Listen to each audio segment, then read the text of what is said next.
Well, according to the state of Colorado, it took 10 days for a dentist named James Craig to kill his wife, Angela Craig, using 3 different poisons. But it took a jury less than 8 hours to convict him. Ladies and gentlemen of the jury, I'm going to, so that you are aware, as to verdict form, count 1, murder in the first degree. We, the jury, unanimously and beyond a reasonable doubt, find the defendant, James Craig, guilty of murder in the first degree.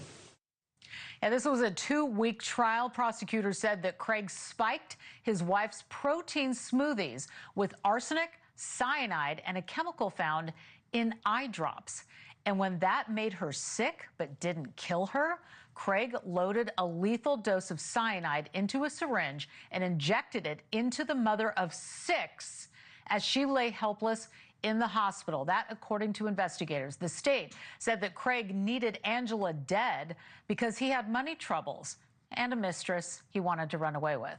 James Craig was sentenced on the spot, or almost. First came victim impact statements. One from the couple's 21-year-old daughter who said, and I quote, "I want my mom.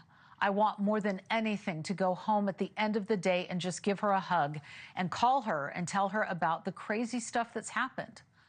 The killer wept at those words, but the victim's sister said they were really just crocodile tears. She said that Craig is a pretender and a liar and a snake in the grass. And the judge agreed, handing down a sentence of life in prison without the possibility of parole. Joining me now is defense attorney Eric Faddis, who's not involved in this case, but he's been in court from the very beginning. So I'm so interested to talk to you because this was a quick verdict, relatively speaking. Was there anything about the verdict that surprised you? You've been in court. Laura, not a shock to me and not a shock to many. I mean, the prosecution really had a mountain of evidence here. And one thing that was super compelling is Angela Craig's sister testified that there was a prior incident of drugging where James Craig had drugged her before. And so the jury knew he was capable of this. He knew how to do it. And I think that was probably the nail in the coffin for James Craig. You know, we're always watching the defendant at the table to see what they're acting like, passing notes, what they look like. What was his reaction during the verdict and really his mood during the rest of the trial? Yeah, so Laura, I observed him during the trial, and oftentimes when someone's facing a murder count, usually they're fearful or solemn. He was pretty animated, he confident even, talking with his counsel, smiling at the gallery. But when the verdict came down, I think reality truly set in for James Craig that this is the end of the road, and his sort of audacious behavior throughout the trial was starkly contrasted with sort of his tearfulness and forlornness at the end. Yeah, this picture that we're showing right now, it's incredible to watch him and the facial expressions. And I can imagine the victim's family sitting in there watching him, knowing what he has done. I also understand the jury rendered a single not guilty verdict. Explain what that is for us. So my interpretation is that that was what's called a lesser non-included offense.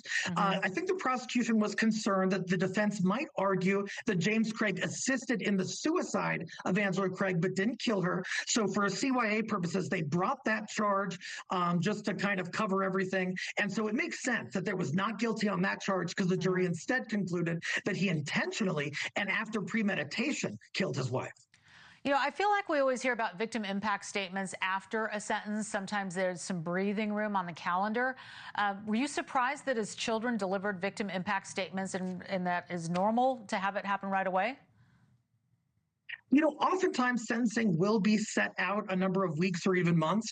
But in this case, according to Colorado law, the sentence was clear. It had to be a life in prison without the possibility of parole. So the victim impact statements couldn't really change anything that would happen with respect to James Craig's consequence. I think the judge really wanted to get some finality in this case and hopefully some sense of closure for these victims. Yeah, and I understand that Craig's defense never called a single witness.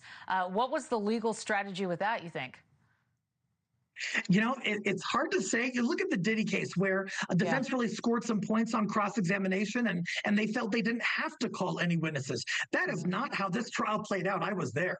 And so I think the jury was expecting, hey, at least a handful of witnesses to support defense's theory that Angela Craig was suicidal, but there were no such witnesses. And the jury, like you said, only spent about 8 hours deciding the case. Killing her with these protein shakes. I mean, it's just absolutely unbelievable. We got to leave it there. Thank you so much for your time. Eric Faddis, appreciate you. Good to be with you.